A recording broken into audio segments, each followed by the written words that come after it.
یا ایھا الذین آمنوا لا تتخذوا اليہود والنصارى اولیاء بعضهم اولیاء بعض. اہل ایمان مت دوست بناؤ یہودیوں کو اور نصرانیوں کو، عیسائیوں کو، وہ خود ایک دوسرے کے دوست ہیں. یہاں ذرا غور کیجئے گا، یہ تاریخی اعتبار سے بڑی اہم بات آپ کو بتا رہا ہوں.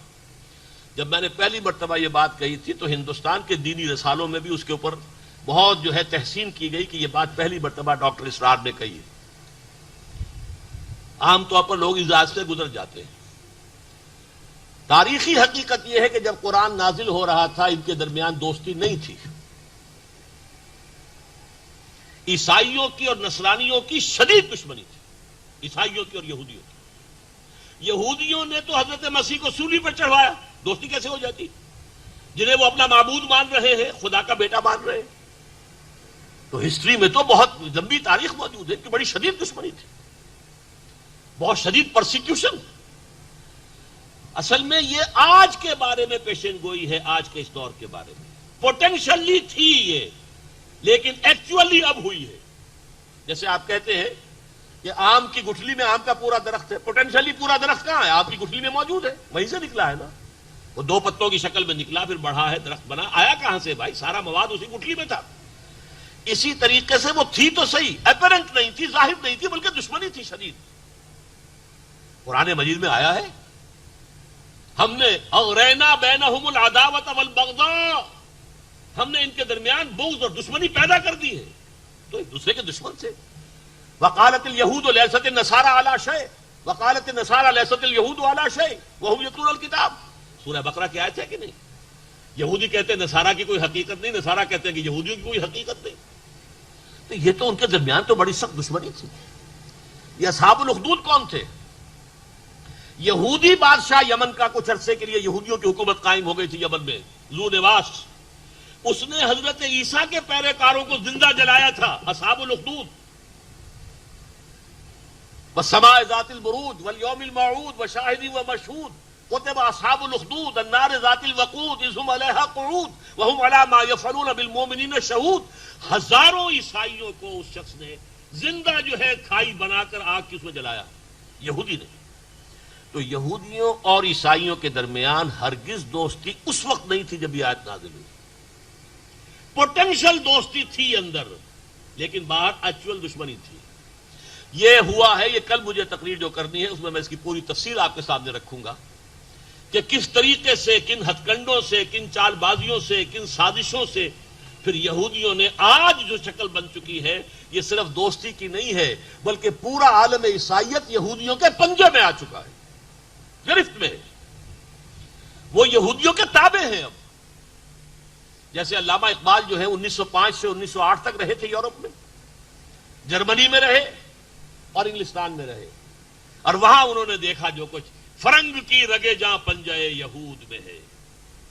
یہ پنجہ یہود میں آج پورا عالم عیسائیت آ چکا ہے.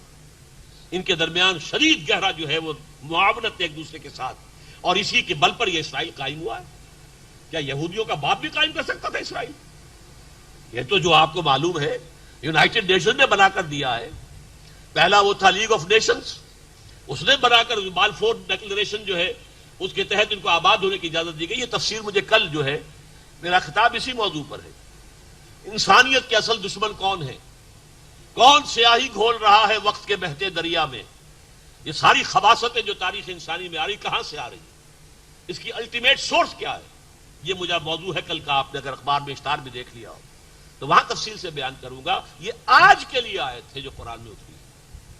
اس وقت ان کی دوستی ہے، اس وقت گٹھ جوڑ مکمل ہے، بلکہ یہودی وہ ان کے اوپر قابو یافتہ ہے. بعضهم اولیاء بعض. اب دیکھیے حضور کے زمانے میں یہودیوں کا طرز عمل کچھ اور تھا، عیسائیوں کا طرز عمل کچھ اور تھا. یہودی بدترین دشمن تھے، بدترین دشمن، اور نصارہ مسلمانوں کے ساتھی تھے. اسی سورہ مائدہ میں آیت موجود ہے لَتَجِدَنَّ أَشَدَّ النَّاسِ عَدَاوَةً لِلَّذِينَ آمَنُوا الْيَهُودَ وَالَّذِينَ أَشْرَكُوا. تم یہ دیکھو گے کہ اہل ایمان کے بدترین دشمن تو یا تو مشرکین ہیں اور یا یہودی ہیں، اور دوسری طرف جو اشد مودۃً، جو محبت والے ہیں، والذین قالوا انا نصارى، یہ وہ لوگ ہیں جو کہتے ہیں کہ ہم نصارہ ہیں. میں وہ آپ کو سنا ہی دوں آیات، اس وقت مجھے مستحضر نہیں ہے. لَتَجِدَنَّ أَشَدَّ النَّاسِ عَدَاوَةً لِلَّذِينَ آمَنُوا الْيَهُودُ وَالَّذِينَ أَشْرَكُوا. تم لازماً پاؤ گے کہ اہل ایمان کے شدید ترین دشمن تو وہ ہیں جو یہودی ہیں اور مشرک ہیں.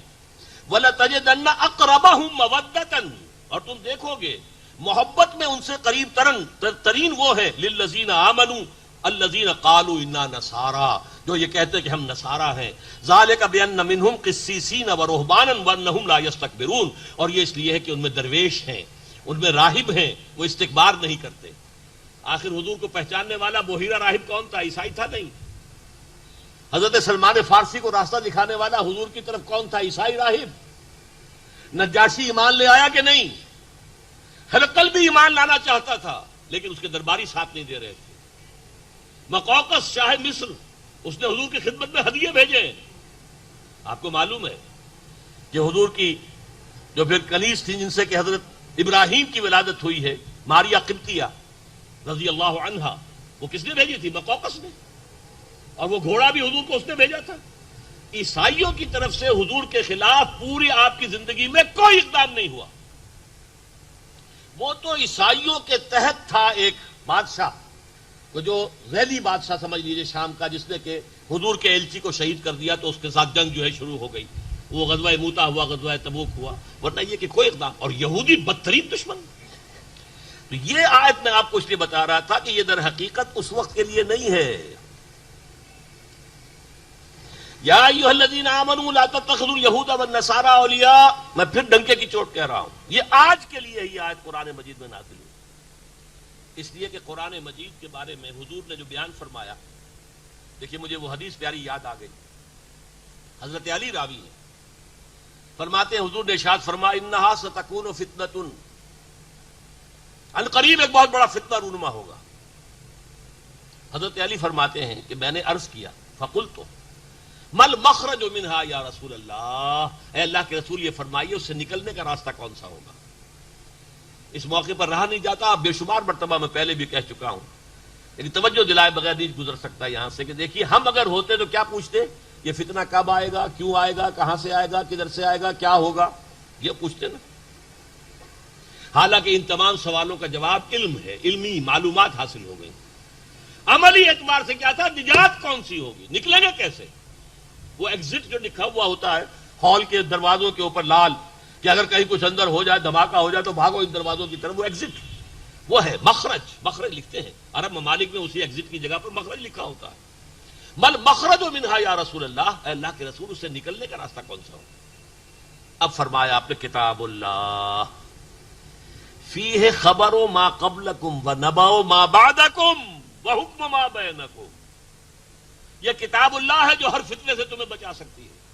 اس میں تم سے پہلے لوگ جو گزر چکے ہیں ان کے حالات بھی ہیں، تمہارے بعد جو کچھ ہونے والا ہے اس کا تذکرہ بھی ہے، اور جو بھی اختلافات تمہاری پوری تاریخ میں رونما ہوں گے ان سب کا حل موجود ہے. بڑی طویل حدیث ہے، میں اس وقت اس کی پوری تفصیل میں نہیں جا سکتا. یہ تو یوں سمجھیے مدح قرآن بصاحب قرآن، صاحب قرآن محمد صلی اللہ علیہ وسلم آپ پر نازل ہوا ہے، انہوں نے مدح فرمائی ہے قرآن کی. وہ بڑی طویل حدیث.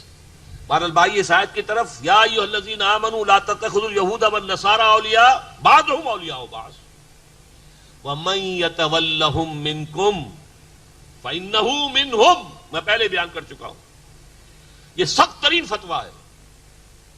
جو کوئی تم میں سے انہیں دوست بنائے گا اور ان کو حمایتی بنائے گا، ڈالروں کی بوچھار کروائے گا اپنے اوپر، وہ انہی میں سے ہے، وہ پھر امت مسلمہ کا فرد نہیں ہے. یہ سخت ترین آیت ہے آج کے حالات میں. ہم نے کیا کیا ہے؟ طالبان حکومت کو سپورٹ کرنے والے، ہم بنوانے میں ان کے ہمارا ہاتھ، ہم نے ریکگنائز کیا، مسلسل ساتھ دیا. آزمائی کی گھڑی آئی تو پتاشے کی طرح بیٹھ گئے. آج یہ امریکہ اور برطانیہ آج ان کے سامنے کھڑے ہو گئے. کن کے خلاف؟ جنہوں نے اللہ کا دین قائم کیا ہے، جنہوں نے شریعت کو نافذ کیا ہے، جنہوں نے 90-95% علاقے میں امن و امان قائم کیا ہے، ان کے خلاف. کس کے ساتھ ہاتھ ملا رہے ہیں, کس سے دوستی کر رہے ہیں. یہ ہے ہمارا طرز عمل آج کا. اور سمجھ جان لیجئے ہم سب اس میں شریک ہیں. پھر اس لیے کہ جب ہماری حکومت کر رہی ہے تو ہم شریک ہیں. ہماری بھی طرف سے گویا کہ اس کے لیے امپلائڈ جو ہے وہ رضامندی داخل ہے, موجود ہے, امٹمنٹ ہے ہماری. یہ ہمارے اوپر فتویٰ لگ رہا ہے. وَمَن يَتَوَلَّهُم مِّنكُمْ فَإِنَّهُ مِنْهُمْ. جو کوئی بھی تم میں سے ان کو دوست بنائے گا اور پشت پناہ بنائے گا اور حامی بنائے گا اور مددگار بنائے گا وہ انہی میں سے شمار ہوگا. ان اللہ لا يهدي القوم الظالمین. یقیناً اللہ تعالیٰ ایسے ظالموں کو ہدایت نہیں دیتا. اس کے کیا معنی ہے؟ زبردستی ہدایت نہیں دیتا. ظالم ظلم سے باز آ جائے, توبہ کرے, اللہ ہدایت دے گا. فاسق فاجر فسق و فجور کو چھوڑ دے, توبہ کرے, اللہ ہدایت دے گا. لیکن اللہ ظالم کو ظالم ہوتے ہوئے زبردستی ہدایت نہیں دیتا, فاسق کو فاسق ہوتے ہوئے زبردستی ہدایت نہیں دیتا. یہ اللہ تعالیٰ کی ہدایت جو ہے وہ ایسی گھٹیا شے تو نہیں ہے. وہ تو جو بھی مستحق ہوتے ہیں اللہ تعالیٰ انہی کو دیتا.